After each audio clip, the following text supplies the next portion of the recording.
Hello guys, welcome to another video. और आज की इस वीडियो के अंदर हम बात करने वाले हैं वर्डप्रेस के अंदर किस तरीके से मेन्यू को क्रिएट करा जाता है।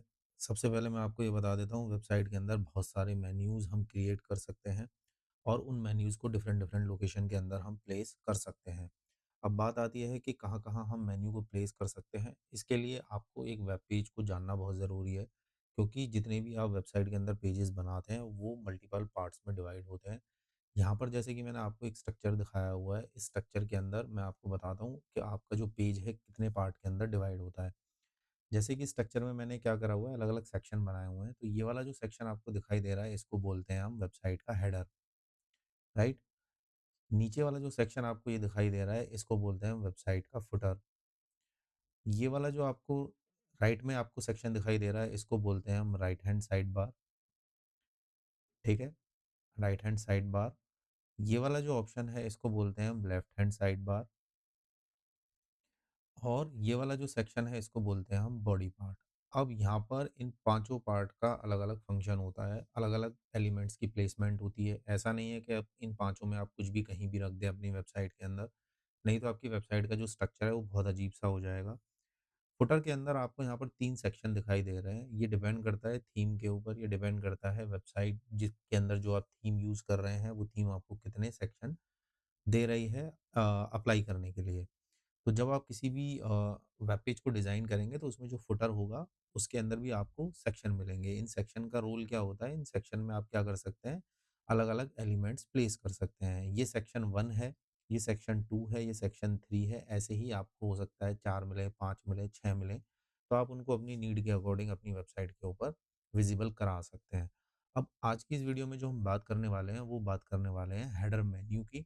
और हेडर मेन्यू को हमेशा हम कहाँ लगाएँगे, वेबसाइट के हेडर सेक्शन के अंदर, ताकि कोई भी यूज़र हमारी वेबसाइट पर आए तो उसको हमारे पेजेस ऑर्गेनाइज़ दिखें। और आप जिस तरीके की वेबसाइट डिज़ाइन कर रहे हैं, उस वेबसाइट के अकॉर्डिंग ही आपको अपने वेबसाइट के हेडर मेन्यू में पेजेस प्लेस करने हैं। ये हमारी वेबसाइट का सबसे मेन पार्ट होता है और फ्रंट पे दिखाई देता है। कोई भी यूज़र किसी भी पेज पर जाएगा, तो ये वाला पार्ट हमेशा उसके ऊपर विज़िबल रहेगा। तो हम इस पार्ट के अंदर अपनी वेबसाइट में हमारे जितने भी इम्पोर्टेंट पेजेज़ हैं, उन सारे पेजेज़ को हम इसके अंदर प्लेस करते हैं, ताकि किसी भी पेज पर जाने के बाद हमारे यूज़र को, हमारे विज़िटर को हमारी वेबसाइट के ऊपर इम्पोर्टेंट पेजेज़ दिखते रहें। तो ये चीज़ आपको हमेशा ध्यान रखनी है कि आपको वेबसाइट के हेडर सेक्शन के अंदर जो आप मेन्यू लगाने वाले हैं, उस मेन्यू में आपको मेन पेजेज़ रखने हैं, जो आपकी वेबसाइट के अंदर बहुत इम्पोर्टेंट पेजेज़ हैं, जो आपके बिज़नेस के लिए बहुत इम्पोर्टेंट पेजेज़ हैं, जिन पेजेज़ को दिखाकर आप यूज़र को कस्टमर में कन्वर्ट कर सकते हो, जिससे आपका बिज़नेस ग्रो होगा। ऐसे पेजेज़ जो आपके बिज़नेस को डिफ़ाइन करते हैं, वो सारे पेजेज़ आपके यहाँ पर हेडर मेन्यू के अंदर प्लेस होने वाले हैं। तो हेडर मेन्यू को क्रिएट करने के लिए सबसे पहले तो आपको अपने वर्डप्रेस को लॉगिन कर लेना है, एंड लॉगिन करने के बाद फिर आप अपने हेडर मेन्यू को क्रिएट करने का प्रोसेस स्टार्ट करते हैं और चलते हैं अपनी स्क्रीन के ऊपर वर्डप्रेस के पैनल को लॉगिन करते हैं और अपने हेडर मेन्यू को क्रिएट करने का प्रोसेस स्टार्ट करते हैं। तो यहाँ पर मैं क्या करता हूँ, मेरा एक डोमेन है, उसको मैं टाइप कर देता हूँ और यहाँ पर अपने वर्डप्रेस के पैनल को मैं लॉगिन कर लेता हूँ। लॉगिन करने के बाद आपको क्या करना है, इसके अंदर एक बेसिक सी थीम इंस्टॉल कर लेनी है, ठीक है? कौन-कौन सी थीम किस तरीके की वेबसाइट के लिए यूज़ करी जाती है, उस पे आगे मैं एक सेपरेट वीडियो बनाने वाला हूँ। तो आप चैनल को सब्सक्राइब कर लें, ताकि आपको वो important videos time to time मिलती रहे। एंड आप इस सीरीज़ को प्रॉपर तरीके से फॉलो करिए, ताकि आप वर्डप्रेस के ऊपर एक बहुत अच्छी अट्रैक्टिव वेबसाइट बनाना सीख जाएँ। तो यहाँ से मैं अभी रैंडम कोई भी एक थीम इंस्टॉल कर लेता हूँ, एंड थीम को इंस्टॉल करने के बाद मैं उसको यहाँ से एक्टिवेट कर देता हूँ, ताकि उसके अकॉर्डिंग मेरा वेबसाइट का बेसिक स्ट्रक्चर बनकर तैयार हो जाए। थीम को थोड़ा-सा मैं डिफाइन कर देता हूँ, थीम एग्ज़ैक्टली क्या होती है? थीम आपकी वेबसाइट के अंदर एक तरीके से बेसिक लेआउट देने का काम करती हैं। जैसे पुराने टाइम पर हम अपने फ़ोन के अंदर लॉन्चर्स यूज़ करते थे, जिसको इंस्टॉल करने के बाद फ़ोन के आइकन चेंज हो जाते थे, फ़ोन की कलर्स चेंज हो जाते थे, फ़ोन का डिज़ाइन चेंज हो जाता था। सेम इसी तरीके से हमारे वर्डप्रेस के अंदर थीम काम करती हैं। तो आप अपनी वर्डप्रेस के अंदर जिस भी तरीके की थीम को इंस्टॉल करेंगे ना, तो उससे आपकी वर्डप्रेस की वेबसाइट का एक बेसिक स्ट्रक्चर चेंज हो जाएगा। एक बार में आप वर्डप्रेस के ऊपर एक ही थीम इंस्टॉल कर पाएँगे। तो जैसे कि मैंने इस थीम को यहाँ पर इंस्टॉल कर लिया और एक्टिवेट कर लिया है। अभी जो मेरी वेबसाइट है कुछ इस तरीके से दिखाई दे रही है, और यहाँ पर मेरे क्या हैं, वो सारे पेजेज़ दिखाई दे रहे हैं जो मैंने अपनी वेबसाइट के अंदर क्रिएट करे हुए हैं। ये आपका राइट हैंड साइड बार आ गया है। अगर ये आपका इधर आ जाता तो ये लेफ्ट हैंड साइड बार हो जाता। ये जो आपको होम का ऑप्शन दिखाई दे रहा है, ये पूरा बॉडी पार्ट है। नीचे आप जाएँगे ये पूरा फुटर सेक्शन है। तो ये एक बेसिक स्ट्रक्चर बनकर हमारा तैयार हो चुका है। अब हम जो यहाँ पर काम करने वाले हैं वो ये करने वाले हैं कि इन सारे पेजेज़ को हम ऑर्गेनाइज़ करेंगे with the help of menu.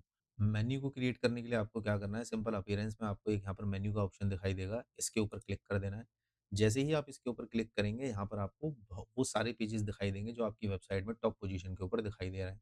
अब हमें यहाँ से इन सारे पेजेस को तो देखना नहीं है, हम क्या करेंगे, अपना खुद का एक नया मेन्यू क्रिएट करेंगे। तो उसके लिए आपको क्या करना है, यहीं पर आपको एक ऊपर ऑप्शन दिखाई दे जाएगा, क्रिएट ए न्यू मेन्यू, इसके ऊपर क्लिक कर देना है। सिंपल यहाँ पर सबसे पहले अपने मेन्यू का नाम देते हैं, हम यहाँ पर नाम देते हैं वेबसाइट मेन मेन्यू।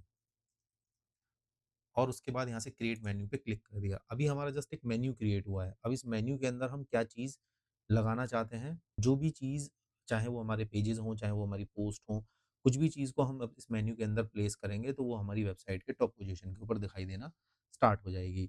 यहाँ पर आपको बहुत सारे ऑप्शन दिख जाते हैं, जिन ऑप्शंस को आप इस मेन्यू के अंदर ऐड कर सकते हैं। आपने अपनी वेबसाइट के अंदर जितने भी पेजेज़ क्रिएट कर रखे हैं, उन सारे पेजेज़ को आप यहाँ से ऐड करना चाहते हो, या आप पोस्ट ऐड करना चाहते हो, या आप अपने ब्लॉग की कैटेगरी ऐड करना चाहते हो, या कोई भी एक कस्टम लिंक बनाकर उसको मेन्यू के अंदर ऐड करना चाहते हो। अभी हम दिखाने वाले हैं अपनी वेबसाइट के हेडर मेन्यू में पेजेस, तो मैं पेजेस पे क्लिक करता हूँ और यहाँ से व्यू ऑल पे क्लिक करता हूँ। अब मैंने आपको पहले भी बताया था कि आपको अपनी वेबसाइट के मेन मेन्यू के अंदर या हेडर मेन्यू के अंदर वो पेजेस रखने हैं जो आपके बिजनेस के लिए, आपकी वेबसाइट के लिए इंपॉर्टेंट हों। तो सबसे पहले होम पेज हमारे लिए बहुत इंपॉर्टेंट है, ब्लॉग पेज हमारे लिए बहुत इंपॉर्टेंट है, अबाउट अस का पेज हमारे लिए बहुत इम्पोर्टेंट है, कॉन्टैक्ट अस का पेज भी हमारे लिए बहुत इम्पोर्टेंट है, और मैंने यहाँ पर कुछ डमी ये 3 सर्विसेज़ के पेजेज़ बनाए हुए हैं, ये भी मेरे लिए बहुत इम्पोर्टेंट है। तो इन सारे पेजेज़ को मैंने सबसे पहले क्या करा, सेलेक्ट। सेलेक्ट करने के बाद मैं यहाँ से क्या करूँगा, इसको ऐड टू मेन्यू। जैसे ही इस पे क्लिक करूँगा ये सारे के सारे पेजेज़ यहाँ पर ऐड हो जाएँगे। ऐड होने के बाद मुझे क्या करना है, अब इनकी प्लेसमेंट डिसाइड करनी है। मैं चाहता हूँ कि मेरा जो कॉन्टैक्ट अस का पेज है वो सबसे लास्ट में दिखाई दे, तो मैं इस पे क्लिक करूँगा और इसको नीचे की तरफ यहाँ पर ड्रैग करके प्लेस कर दूँगा। उसके बाद होम के बाद मेरा अबाउट अस पेज दिखाई दे तो इस पे क्लिक करके रखूँगा और इसको माउस से ऊपर की तरफ उठाकर छोड़ दूँगा। उसके बाद ब्लॉग को मैं कॉन्टैक्ट अस से पहले लेकर आ जाता हूँ। तो ये मेरा एक मेन्यू बनकर तैयार हो गया।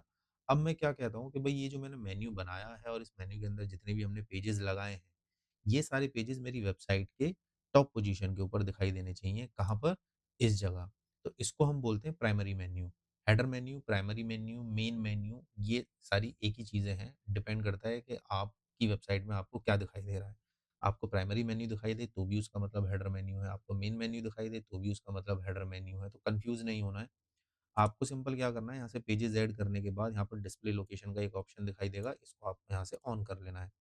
इस वाले ऑप्शन को ऑन मत करिएगा, इस वाले ऑप्शन को ऑन करने का मतलब ये है कि फ्यूचर में आप जितने भी पेजेज़ अपनी वेबसाइट के अंदर क्रिएट करोगे, वो ऑटोमैटिकली इस मेन्यू के अंदर ऐड होते चले जाएँगे।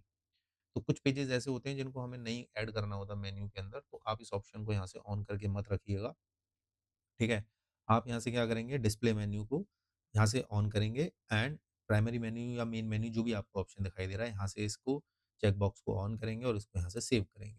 सेव करने के बाद अब जाएँगे हम अपनी वेबसाइट के ऊपर, अपनी वेबसाइट को यहाँ से रिफ्रेश करेंगे। रिफ्रेश करते ही मेरी वेबसाइट के अंदर यहाँ पर मेन्यूज़ चेंज हो गए हैं।